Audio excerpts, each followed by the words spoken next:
Welcome to Board Gamers Anonymous, the podcast of board gamers and the insane fun we have at the table together.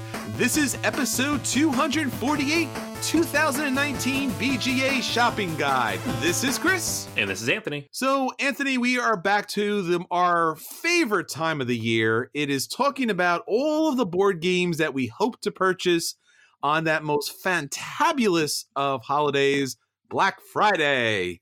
Yeah. Yes, the most important holiday of the year for board gamers everywhere, when everything's on sale.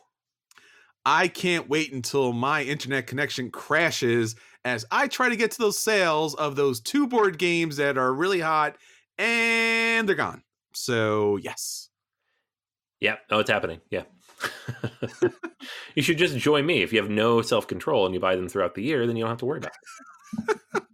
I remember a day not so long ago, a couple years back, when the board game industry was flush with games, long before Asmodee came around and, chomped everybody up, and everybody had a deck builder and everyone had a area control game, and there were just games and games and games and games, and everyone could find them and everyone could get a copy. And then over time it became, well, you could get on if you could get on to buy a copy of something, but it's going to be really hard and really laggy.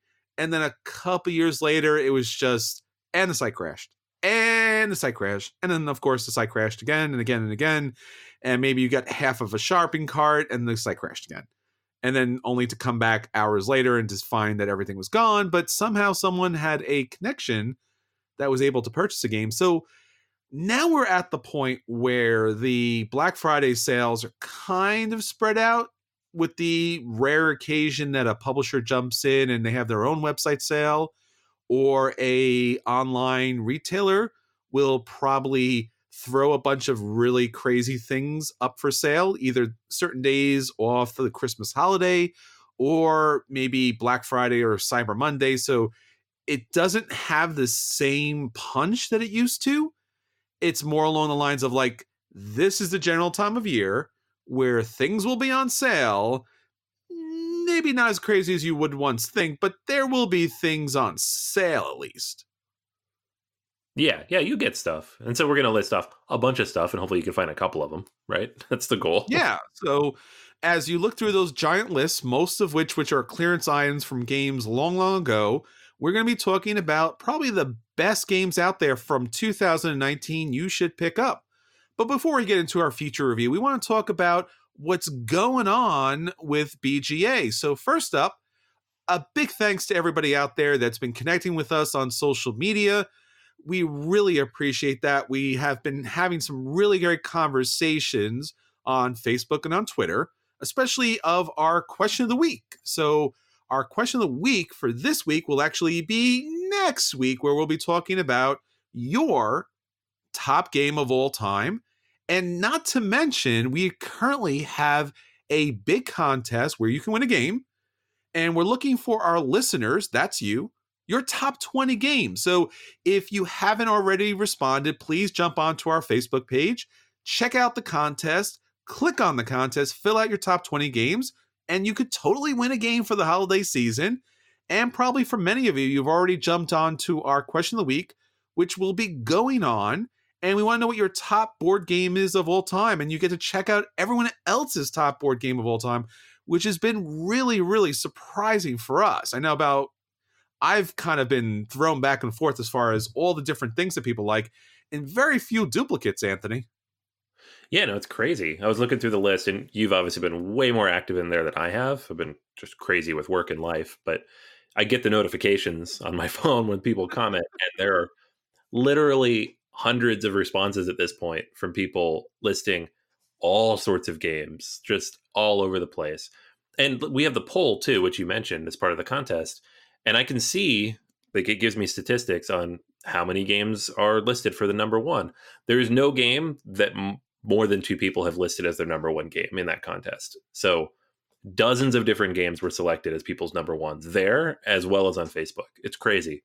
And that's, it just shows how diverse the hobby is, because there are so many games you can like and might just be enamored with, that everybody's list is a little bit different. But I don't know that I've personally seen it as diverse as this before when we've run these before. So it's pretty cool. I'm looking forward to putting the top 20 together and seeing what comes out on top. Yeah, it's really my most exciting list of the year to hear back from everybody what they're playing and especially what their favorite games are. So please, Facebook, Twitter, these contests are out there. We definitely want your responses, especially the listeners' top 20. Our next episode, episode 249, will be our listeners' top 20. For 2019, we need your suggestions. And also, a big thanks to everyone that has donated to our Patreon backer account. Obviously, you know, we've had a lot of challenges over the last couple of years, and we continue to put out new episodes, not to mention all of our great content on patreon.com/BGA. So please go check us out. And please, absolutely positively, thank you again for sharing the podcast with new people. It's really a great feeling to go on to all those different Facebook groups, Reddit, Twitter, and people ask about podcasts and you throw our name up there. It does mean a lot. Thank you so much again, and keep spreading the board game hobby out there.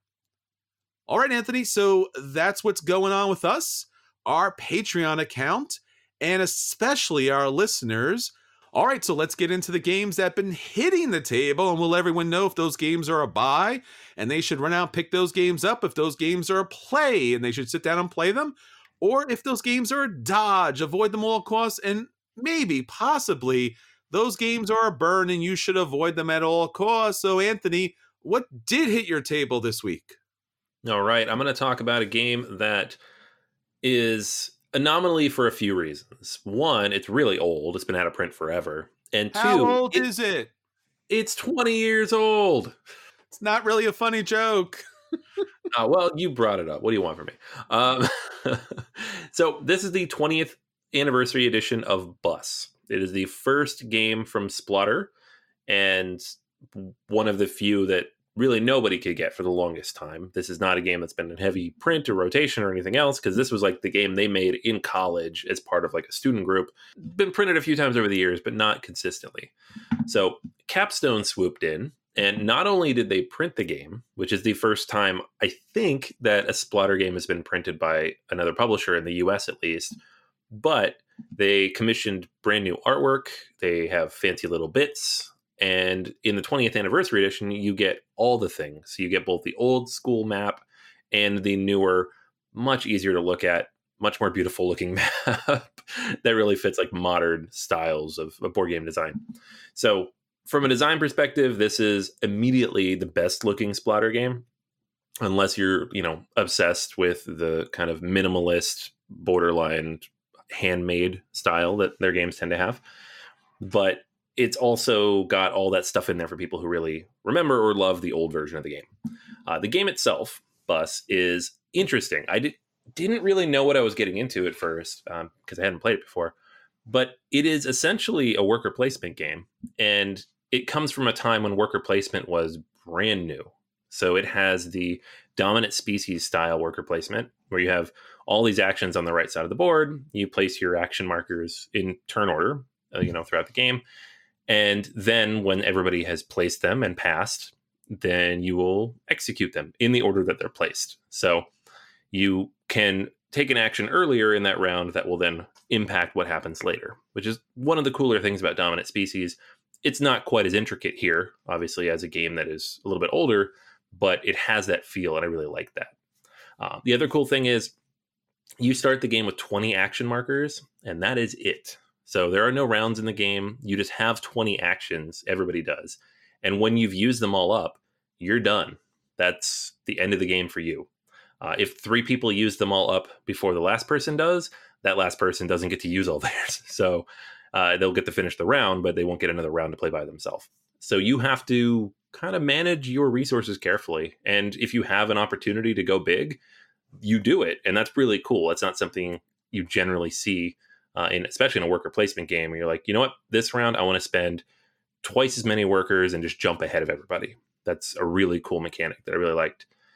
The actual play on the board when you take those actions is route building and delivery, because you are, of course, moving passengers to and fro in a bus. You will be placing out links on the map. You will be putting passengers in one of the 2 train stations. You will be putting buildings out. And there is The time marker moves around and shows you each round what type of building people want to get to. If they're already at that building, you cannot move them. So you have to think carefully about where you can put buildings and how you can reach them and how far they have to go. There is an option to get more buses. You start the game with 1 bus, but you can get up to 5 if you take that action. And then there's a really weird, funky action at the bottom called a time stone, where if you want to stop the game from moving forward to the next building type, which basically just blocks people from scoring the next round, you can do that, which is kind of cool too. It costs you 1 point, and the scoring in this is very low. It was like we were all around 10 to 12 points at the end of the game, but you can do it. So it's a very interesting kind of snapshot of what game design looked like 20 years ago, but kind of at a decently high level for 20 years ago, right? It holds up pretty strongly. It has elements in there of like Catan in terms of how you lay the routes when you start. It has elements of, like I mentioned, dominant species, that style of, worker placement. And it just all flows together really smoothly. And we had a lot of fun. It is cutthroat, as you'd imagine, for a Splotter game. You are going to block each other. You're going to cut each other off. You're going to put buildings out that intentionally mess with somebody's routes. You're going to block people's ability to get to certain things. All the things you would come to expect and know and love if you've played Indonesia or Food Chain Magnate or Great Zimbabwe, all the same stuff.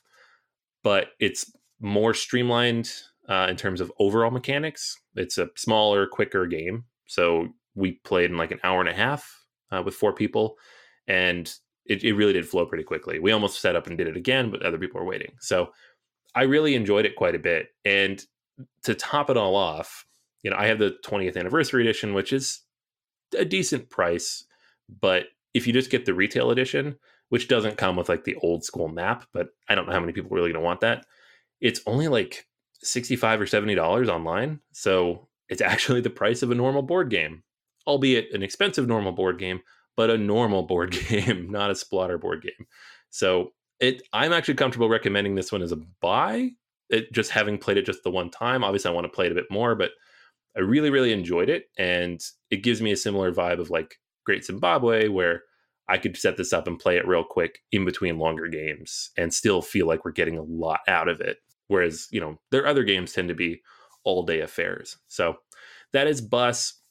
It's from Capstone. I think it's available now or soonish for people to pick up. And I know they'll have it at PAX Unplugged.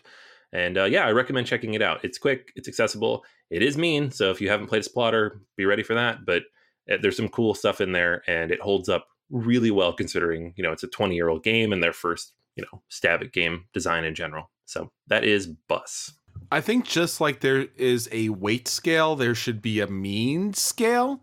So where would you place this as far as means concerned if you had to put 2 other games to kind of sandwich it? That's a good question. I mean, it's not as mean as like an Indonesia or a Food Chain Magnate, where you can just lock somebody out and not let them do anything. Like if you really want to, knock somebody down. But at the same time, because it's a worker placement game and because somebody can get to something before you, and because someone could interact with your routes by putting buildings there and messing with your passengers, it can be kind of mean. I think it's going to depend on the player group, because you could not do those things and still play to win. But it's not their meanest game for sure, but it's not the friendliest either. All right. Well, I have a tablet or a phone game for you this week. So it's not what's hitting the table, it's what's hitting the tablet. This is a game that we have played and loved a great deal on its board game version. This is 7 Wonders Duel. Now, 7 Wonders Duel, the app here, came out recently, about a month back, and I've been playing it obsessively since I got it. 7 Wonders Duel, since it is a 2-player version of 7 Wonders, sometimes it's a little more challenging to get to the table because that just tends to be what happens with 2-player games. So having the opportunity to play this on the phone, and it is an excellent phone version of the game. It really kind of has everything on that one screen. And typically, if you listen to any of my app reviews, that tends to be my one big criticism. When you play board games, and one of the great things about board games is just the most quick view of the table, you can get a real sense of what everyone's doing, where you're at, and what you need to do. And with apps, because the screen tends to be obviously much, much smaller, it usually relies on multiple pages. So you might have in your hand one, certain kind of mechanic, and then you go, well, I'm okay over here, but let me go check something else out. And you go check out like 3 kind of screens down, and it turns out something is not going good at that end. And then, well, now you got to go back and switch back and forth and try to keep it all in your head at the same time. And that's just not ideal for a board game. So Seven Wonders Duel, which has this kind of like pyramid setup of cards, and basically what it is 3 rounds of drafting cards, and the cards overlay each other. So as you pick up different cards, it will reveal other cards. Now, it still has the wonders, just like Seven Wonders, and at the beginning of the game, you will be drafting those as well.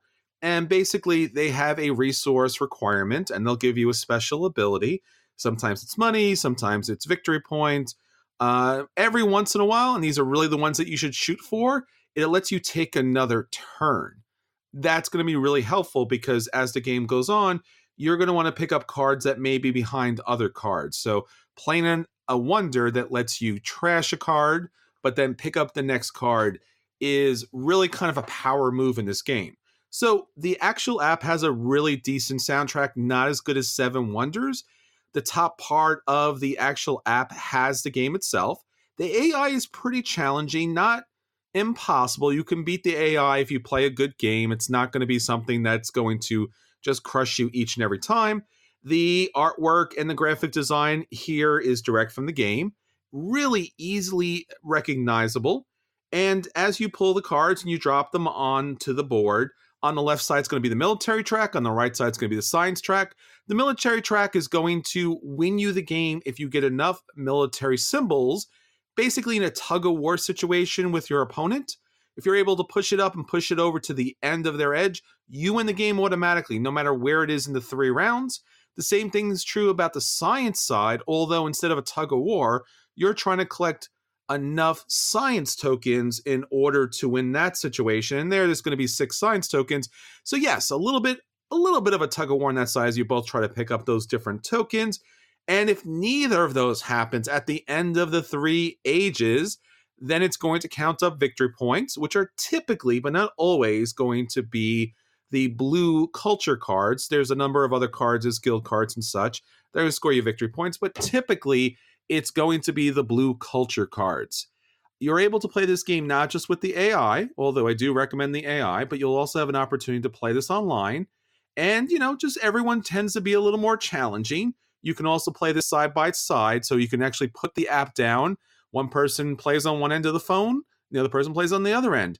This is really a phenomenal app development project that they've done here. The game looks great. It's nice and crisp and clean. It plays super fast.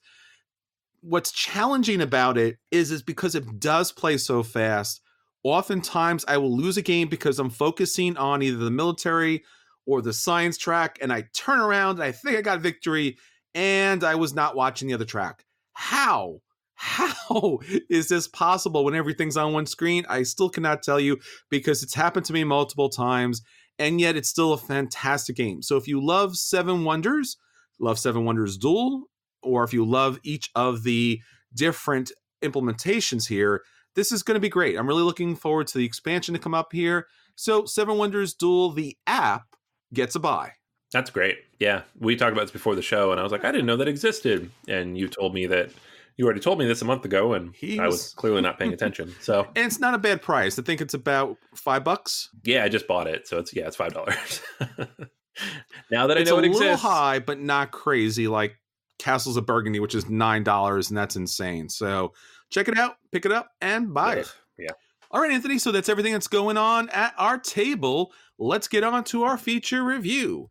So for our feature review this week, we are taking a look at BGA's Shopping Guide 2019. So whatever holiday you celebrate, we all, as board gamers, celebrate the Black Friday, the Cyber Monday, the Small Business Saturday, just being able to purchase games at a slightly higher discount so we can get more cardboard goodness in our hands. It's just a fantastic year, especially when a lot of games really need a lot of love out there. And, sometimes they're a little more difficult to get through, or sometimes they're a little bit longer, a little bit heavier, a little bit crunchier.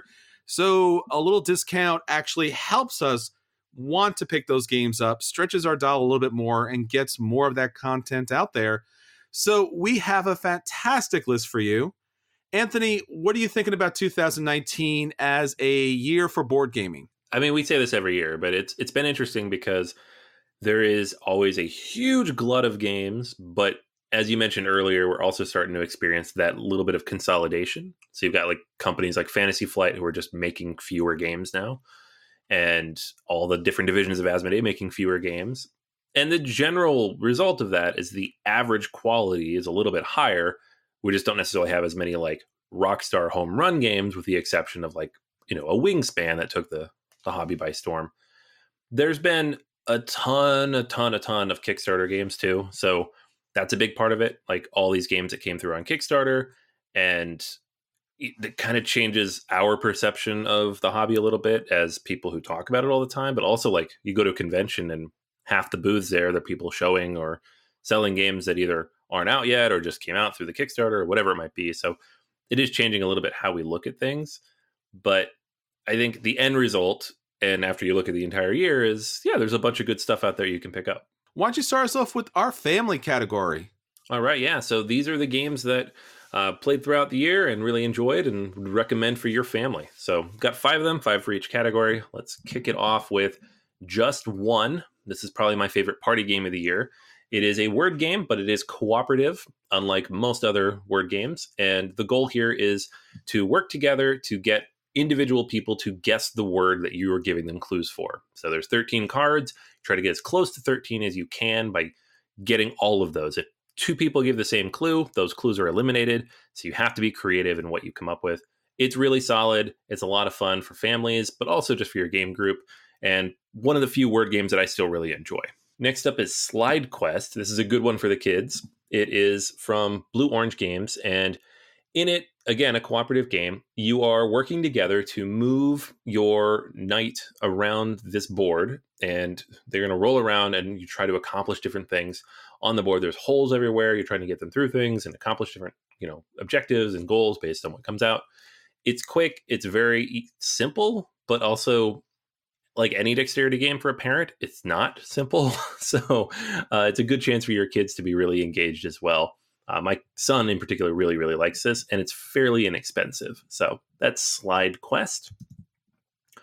On the little bit more robust side of things for kids is Zombie Kids Evolution. So this one's actually shot up to number 1 on the children's games list overall, which I'm not surprised because it's a really well-made legacy game for kids. It's based on like an older game about zombies. So the basic idea is you are trying to stop these zombies from invading your school. It's cooperative, of course, you're working together. But as the kids get better, as they start winning games, you're going to unlock different things. You can start tracking the development. There's like stickers that come in the box.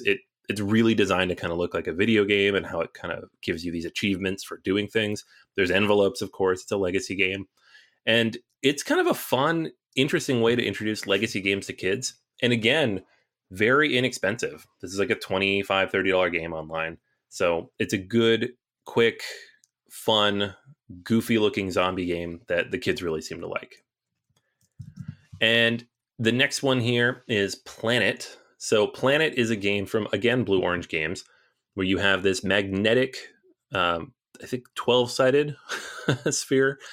And you're going to be drafting different tiles. They're also magnetic, and placing them on the sphere, and with the goal of creating different land masses that will allow you to pick up different scoring cards. And the scoring cards are all laid out in a certain draft order. You have 12 rounds in the game, so you get 12 pieces on your planet. And this is one that my son instantly enjoyed, and his friends have equally enjoyed. It has a lot of very hands-on mechanics. You're just really in there doing stuff. And the scoring is always different because of the way the cards come out. So this is a really good one. It's good for all ages of the family, honestly. Everybody's really enjoyed it. So that's Planet.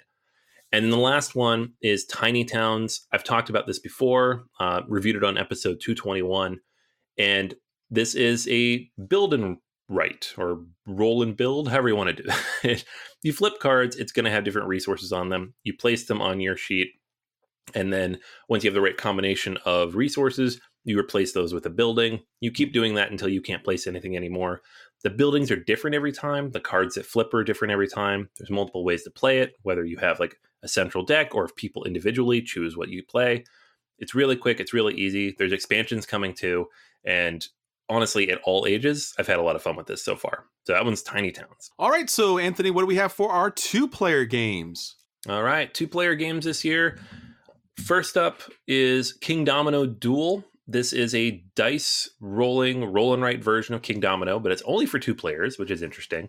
You will roll dice. You will then draw the corresponding symbols on your sheet, and you will try to score big chunks of areas by doing that.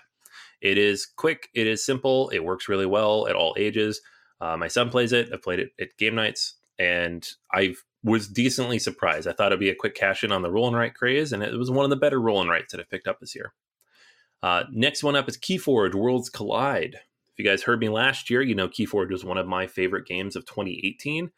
And the second expansion that came out in June was fine, not great, but fine. I dropped off a little bit. But this new expansion, which introduces 2 new races, the Star Alliance and the Saurians, is fantastic. It's been really fun so far. I haven't seen a bad deck yet that isn't at least fun to play, whether it wins or not. And it's just a really cool way to just bring Keyforge back. If you were at all interested in playing the game, or you played it and dropped off a little, well worth checking out. Next on the list is Watergate.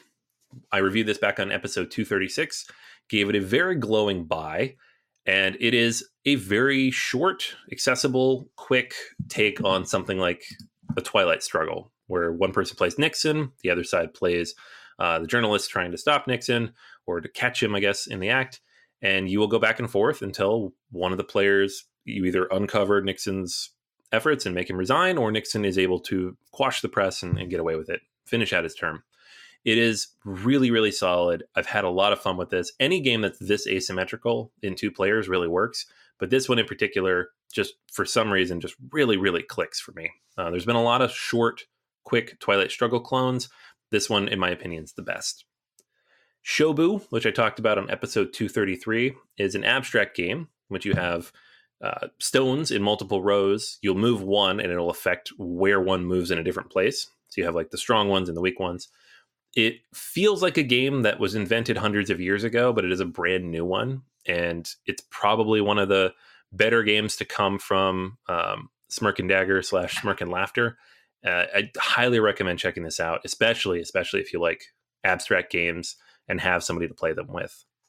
And then the last one is Nagaraja. This is a Bruno Cathala game with artwork by Vincent Dutoit. And it's a relatively light 2-player game, but there's a lot of stuff going on here. So you have this kind of race mechanic where you're trying to score 25 points before your opponent does, but there's also kind of a press your luck element where if you uncover multiple cursed relics, you're going to lose. You're fighting over different room tiles by using cards that you have and these fate sticks that you throw. There's a lot of cool things going on here, and it just kind of works together very seamlessly to create this clever, interesting puzzle of a 2-player game. Well worth checking out. There you go. 5 2-player games that I would recommend for your shopping list this year. All right, so let's move on to the lightweight games. So, Anthony, what do you have for us for this one? All right, first up on my side is Point Salad. This is one I reviewed on episode 234, and it is from AEG, sold out really quickly at Gen Con, and for good reason. It's a fun, quick, very scalable game. Goes from 2 to 6 players, in which every single card in the game is unique. On one side, you have a certain vegetable, and on the other side, you have a certain scoring mechanic. And you will take these cards and try to put together a tableau of scoring mechanics that match the tableau of vegetables that you're building. That's it. That's the game. It's very quick and easy to teach, but every single game is different because all the cards are different. So it is a fantastic, quick game. If you're looking for a new one that goes up to 6 players, you can throw in your bag. This is one I recommend. Next up is Century, A New World. This came up on episode 221. Century, A New World is the worker placement version of Century Spice Road. So here you're placing out your workers in order to be able to collect resources and transfer them into other resources like every other Century game. What's phenomenal about this whole series is you can mix and match the expansions for a different type of the game. So if you've collected all 3 centuries, you could put together in a massive game. It's a fun, light to medium weight game, especially if you add all the other expansions. That's something really great to get to the table. All right, next one for me is Cartographers. I'm going to be talking about this next week, actually. We go through some roll and writes. This one is from the guys behind Roll Player, and it is my favorite roll and write game of the year, hands down. You are drawing a map based on these different cards that come out, have different polyomino shapes on them, but there's also monsters in the deck, which will allow your opponents to draw on your sheet, and they're going to draw it in the worst possible place. It's a lot of fun. It introduces interaction in a way you don't normally see in a roll and write game. The artwork is fantastic, and it just works in a way that I haven't seen a lot of these work. So if you're looking for a good, clever roll and write alternative, or I guess in this game, a card flip and write, Cartographers is worth checking out. Next, we have Villagers, which I reviewed on episode 232. Villagers is a tableau building game or a supply chain management game or just general logistics. So in Villagers, you are going to recruit villagers to be able to provide food and craftsmanship for your village. As you build up these different supply chains, which start something very, very simple from pulling together wheat to finally building a house, you have to go through a number of the steps throughout the way. This game has a number of different expansions that came along with the Kickstarter, but whether you play with the base game or the more recommended advanced version of the game, it's a tremendous game with wood coins of all things. So that's Villagers. All right, and then my last one here on the light side is Parks.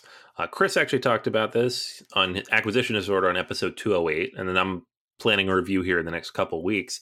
But this is a beautiful, beautiful game that uses artwork from the 51 Park series and has big, massive tarot cards for each of those national parks and the artwork that goes with them. And the mechanic is fairly simple. You're just moving along a path and taking actions to try to basically experience the parks as best you can. It has like a nice Takedo mechanic where the last person goes first, but you have 2 workers, which is kind of cool. So you can kind of manipulate that in certain ways. It's not the heaviest game. It's not the most robust or interesting, but because of how it's presented and because of the different ways that you get to experience these parks, it's just relaxing and interesting, honestly, in a way that Takedo always was for me. So that is Parks, and I highly recommend it if you're looking for something just relaxing and calm and pretty to look at. Next up is our medium weight games. These have a little bit of a crunch, but they are still lightweight and fun. So Anthony, what do you have up for us here? All right, first one up, I just reviewed 2 weeks ago on episode 246, and that's Marvel Champions, the card game. This is the newest iteration of that original Lord of the Rings formula from Fantasy Flight Games in their living card games. And to me, after several more plays, and honestly, I haven't really dug into the other content yet, but it might be my favorite of them thus far. It is quick, it is snappy, it has some very clever mechanics built into it. I can just see what they're going to be able to do with it. If you're a fan of these card games, the living card games where you're just trying to puzzle your way through it, if you're a fan of Marvel, this is just a beautiful combination of that. And it falls right there in that medium weight where you can build a deck or you could just use what they give you. But even if you do build a deck, it's a lot simpler than either of the Lord of the Rings or Arkham Horror were in terms of deck building.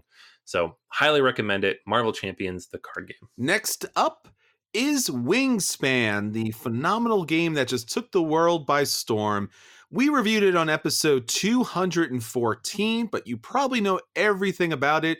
It's a tableau builder in which you are presenting birds out there to the tableau, and based upon where you place the cards and based upon where you place the action tokens, you will activate a certain terrain, which then will activate the birds in that terrain, which will give you eggs, which will give you food, and which will give you other cards.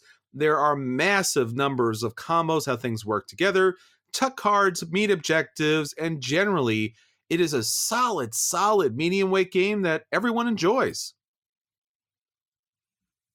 All right, next up is Imperial Settlers, Empires of the North. I have not reviewed this here yet, but I did talk about it at length on Every Night is Game Night. And this is a re-implementation of a lot of the ideas of Imperial Settlers, which is one of my top 10 games of all time, but it's quicker, it's a little cleaner, it's not quite as mean, although it can be if you want it to be, and it has a little bit more flexibility in how you do your actions. I still don't know if I like it more than the original just because of how much content is in that box, but it's getting really close. It is fantastic. If you like tableau builders, if you like having a unique deck for each of these different potential factions, Imperial Settlers Empires of the North is well worth checking out.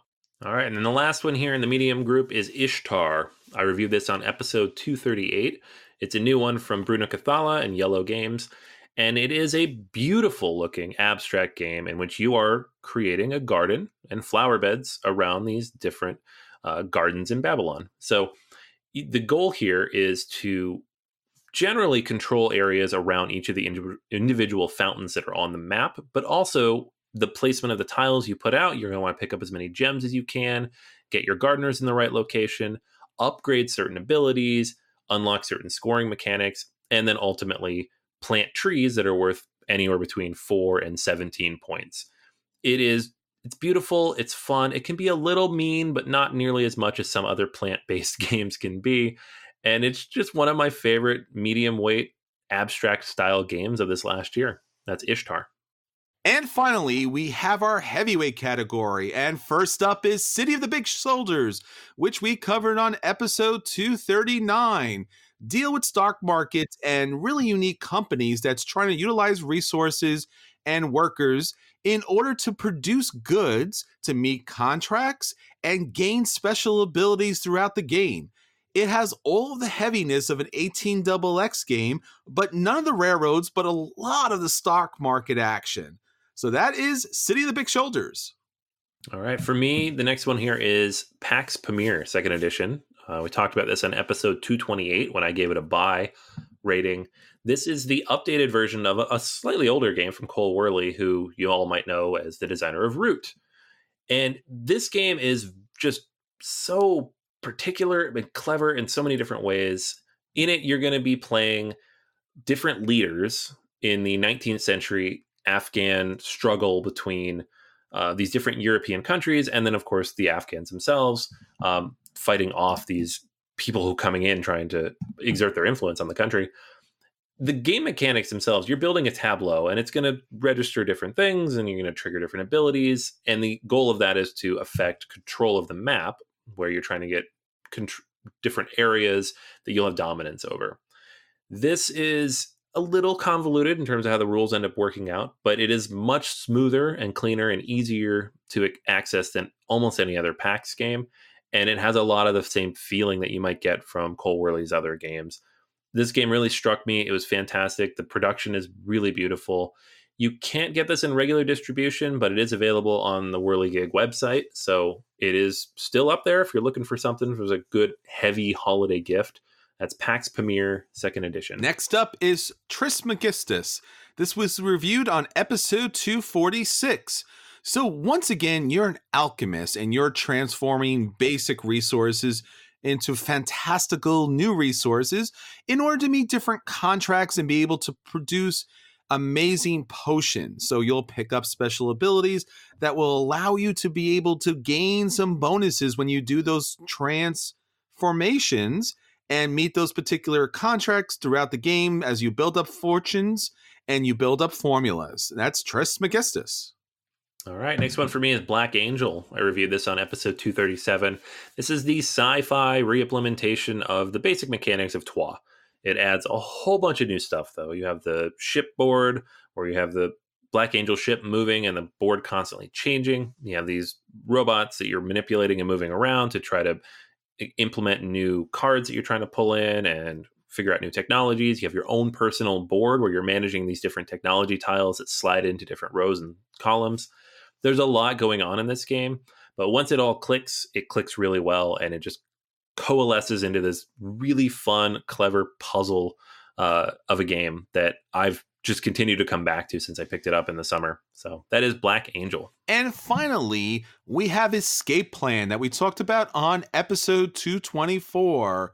So what we're looking at here is a slightly lighter, but still a pretty heavy Euro game from Vlatal Lacerda. So what you're doing here is you're pretty much one of the bad guys that just made a big takedown, and you're trying to escape the city with as much cash as you possibly can. Your other bad guys out there are sending cops your way, so you have to avoid the cops, pick up the cash, and find your quickest way to the exit before the city completely shuts down. This was a recent Kickstarter and came with a fantastic deluxeified version, so it's something definitely check out. That's Escape Plan. All right, so that's everything for this week. Until next time, this is Chris. And this is Anthony. And we'll save you all a seat at the table.